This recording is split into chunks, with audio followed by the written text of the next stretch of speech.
وزیر اعظم شہباز شریف کی زیر صدارت زرعی شعبے کی اصلاحات پر ورکنگ گروپ کا اجلاس، ملک کی زرعی برآمدات میں اضافہ، فی ایکڑ پیداوار بڑھانے کے اقدامات کی ہدایت، معیاری بیج، بروقت کھاد اور جدید زرعی ٹیکنالوجی کے ذریعے کسانوں کو عالمی معیار سے ہم آہنگ کرنے کی ہدایت، وفاقی اور صوبائی حکومتوں کے تعاون سے زراعت کی ترقی، ہارٹی کلچر، ڈیری، ماہی گیری اور پام آئل کی پیداوار کے لیے جامع پالیسی اقدامات کی ہدایت۔ اجلاس میں زرعی شعبے پر تفصیلی رپورٹ اور آئندہ 5 سال کے لائحہ عمل پر بریفنگ۔ وزیر اعظم نے مؤثر، قابل عمل اور جامع اصلاحاتی روڈ میپ کی تیاری کی ہدایت کی۔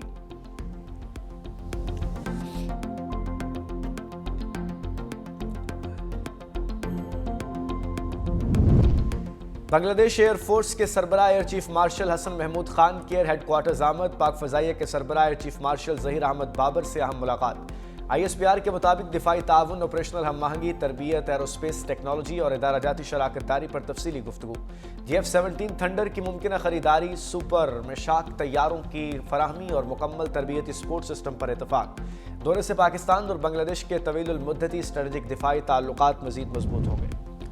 بلوچستان میں امن و امان کے قیام کے لیے بڑا حکومت کا اقدام، وزیر اعلیٰ سرفراز بگٹی نے ایکس پر اعلان کر دیا۔ بلوچستان لیویز کو قانونی طور پر پولیس میں ضم کر دیا گیا۔ صوبے میں A اور B ایریا کیٹیگریز ختم کرنے کا اعلان، سرفراز بگٹی کے مطابق یکساں قانون کا نفاذ یقینی، ریاستی ذمہ داری واضح اور عوام کے تحفظ کا دائرہ مزید مضبوط ہوگا۔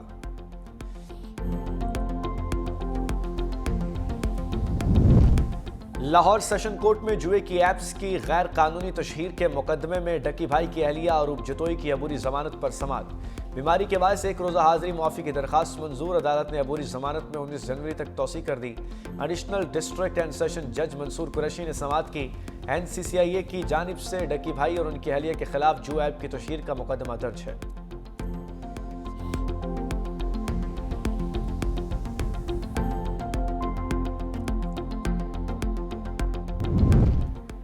پاکستان سٹاک مارکیٹ میں کاروبار کے آغاز پر تیزی، انڈیکس 1,83,000 کی حد عبور کر گیا۔ 100 انڈیکس 594 پوائنٹس کے ساتھ 1,83,000 پر ٹریڈ۔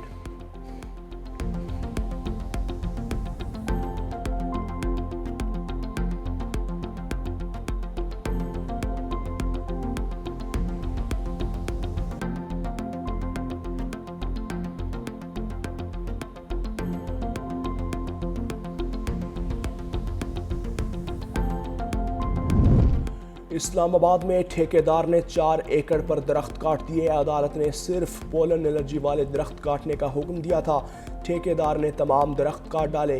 کیپٹل ڈیولپمنٹ اتھارٹی نے ٹھیکیدار کو جنگلی شہتوت کے درخت کاٹنے کا ٹھیکہ دیا تھا۔ 4 ایکڑ پر ماحول دوست مقامی درخت لگانے کا فیصلہ، مقامی درختوں کی شجرکاری کے لیے ٹینڈر جاری۔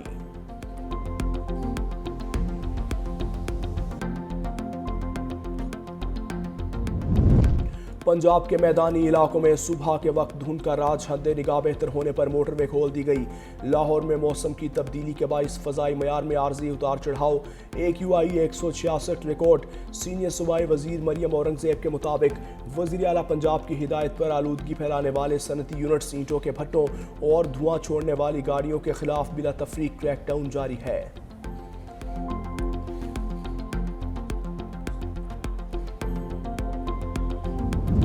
اعتزاز حسن نے جان دے کر سینکڑوں جانیں بچائیں، دہشت گردوں کے آگے سیسا پلائی دیوار بننے والے نوجوان طالب علم کا یوم شہادت۔ 2014 میں ہنگو میں اپنے اسکول پر خودکش بمبار کا حملہ ناکام بناتے ہوئے شہادت کو گلے لگایا، عظیم قربانی پر تمغہ شجاعت سے نوازا گیا۔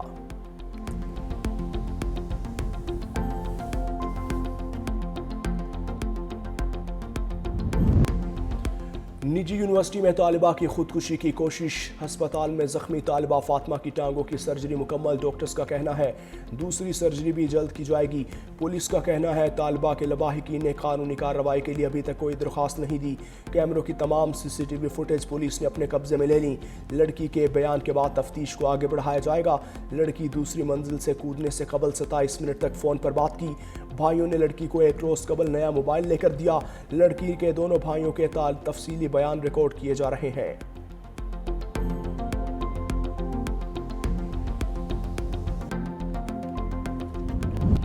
افغان مہاجرین کی پرتشدد اور مجرمانہ سرگرمیوں پر دنیا بھی شدید تشویش میں ہے۔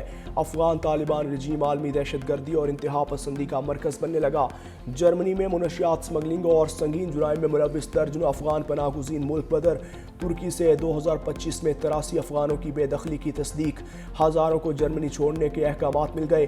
ترکیہ میں غیر قانونی نقل و حمل پر کریک ڈاؤن میں 42,000 افغان مہاجرین گرفتار۔ افغان رجیم سے یورپ اور خطے بالخصوص پاکستان کی سلامتی کو سنگین خطرات لاحق ہیں۔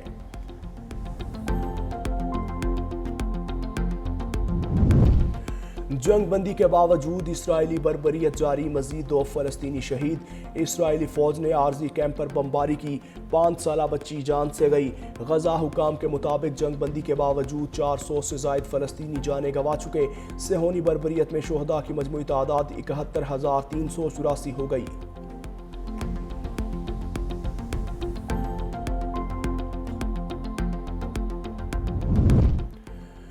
فرانس کی خاتون اول کے بارے میں غلط معلومات پھیلانے والے 10 افراد مجرم قرار، 8 ماہ قید کی سزا۔ فرانس کی فوجداری عدالت نے 8 مردوں اور 2 خواتین کو سائبر ہراسمنٹ کا مجرم قرار دیا۔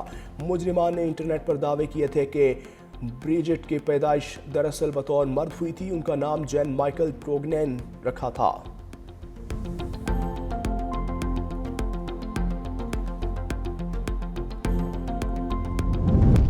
سابق بنگلہ دیشی وزیر اعظم حسینہ واجد کے دور حکومت میں 287 لاپتہ افراد قتل کیے گئے۔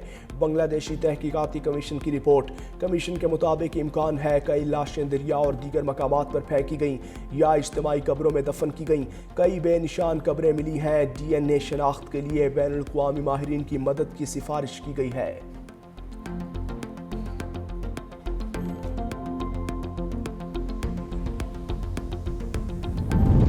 شک کی بنیاد پر کسی کو بھی 10 دن تک قید رکھا جا سکتا ہے۔ افغان طالبان سربراہ کا نیا حکم۔ افغان طالبان کے سپریم لیڈر ہیبت اللہ اخوند زادہ کے فرمان کے مطابق عدالتی حکم کے بغیر کسی بھی زیر حراست شخص کی رہائی پر پابندی عائد کر دی گئی۔ طالبان کے زیر انتظام وزارت انصاف کی ویب سائٹ پر شائع معلومات کے مطابق سابقہ پینل کوڈ کو اب مکمل طور پر ختم کر دیا گیا۔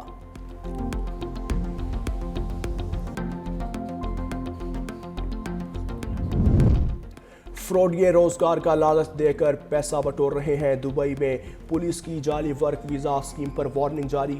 اینٹی فراڈ سینٹر کا کہنا ہے اس قسم کے دھوکہ دہی کے طریقوں سے بچنے کے لیے انتہائی محتاط رہنے کی ضرورت ہے۔ کسی بھی ویزا کی پیشکش پر ادائیگی کرنے سے پہلے متعلقہ سرکاری اداروں سے تصدیق کرنا ضروری ہے۔